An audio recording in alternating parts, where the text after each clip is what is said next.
তা মাস 6 পরে বাপের বাড়িতে গেছি, তাও অনেকের রিকোয়েস্টে একটা রাত ছিলাম।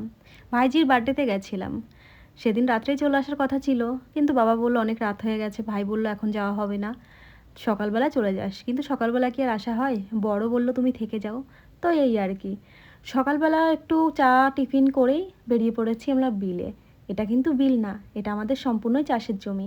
চাষের জমিতে আজকে কি অবস্থা দেখেছো, সবার ক্ষতি হয়েছে। ওখান থেকে আসার পর ভাইকে বললাম কিছু মাছ ধরতে, ছোট মাছ। বড় মাছ আমি খাবো না, মাছ তো পাওয়াই যায় বাজারে, কিন্তু ছোট ছোট মাছ তো পাওয়া যায় না, পাওয়া গেলেও সেগুলো পচা। তারপর ভাই আমাকে বলল কিছু ডাব পেড়ে দিই। কেন পারবে না, ওই যে আমি থেকেছি তার জন্য। আমাদের এখানে ডাবগুলো কিনে খায় 70 টাকা, 80 টাকা, 90 টাকা। আর ওটা বাবার গাছের ডাব, সেটা তো মজা আলাদাই না। ভাই ডাব পেড়ে দিল, আর এই যে যত গাছ দেখছো এগুলো সবই কিন্তু আমাদের গাছ।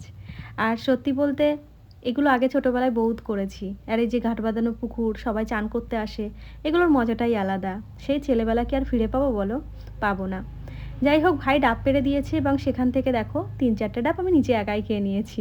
জায়গায় বসেই দুটো খেয়েছি, একটা বাড়িতে নিয়ে এসেছি, আর একটা পরে খেয়েছিলাম। তো থাকে কটা আর বলো। যাই হোক, আমি খাওয়ার পর যা বাদবাকি ছিল সেইগুলো সবাই খেয়েছে।